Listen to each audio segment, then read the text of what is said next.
Hola, hoy vamos a hablar sobre las palabras claves para el pretérito. These are keywords that generally indicate that you're going to use the preterite tense, which is one of the past tenses. Okay, so vamos a ver. Si hoy es el 6, el 5 es ayer. Y la palabra clave es ayer. Ayer. Si hoy es el 6, el 4 es anteayer. Anteayer. It's one nice compact word that means the day before yesterday. Anteayer. Ante, as you know, means before. Ayer is yesterday. Anteayer.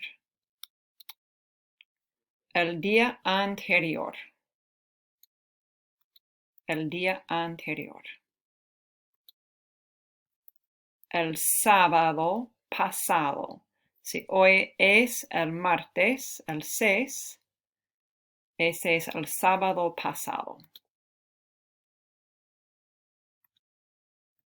Alguna vez. Alguna vez. ¿Alguna vez has visto una serpiente? Have you ever seen a snake? ¿Alguna vez?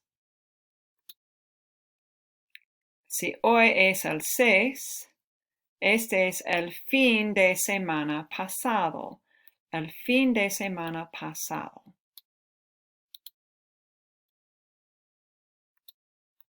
Una vez. Dos veces. Y también se puede decir 3 veces, 4 veces, 5 veces, etc. Por primera vez. Por primera vez. Hay dos, de repente o de pronto. De repente o de pronto. Hay dos, por fin o finalmente. Finalmente o por fin. Un día. Un día. El domingo. Si hoy es el 6, el domingo. O también se puede decir el domingo pasado, posiblemente. El domingo.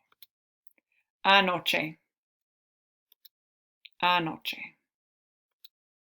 El otro día. El otro día.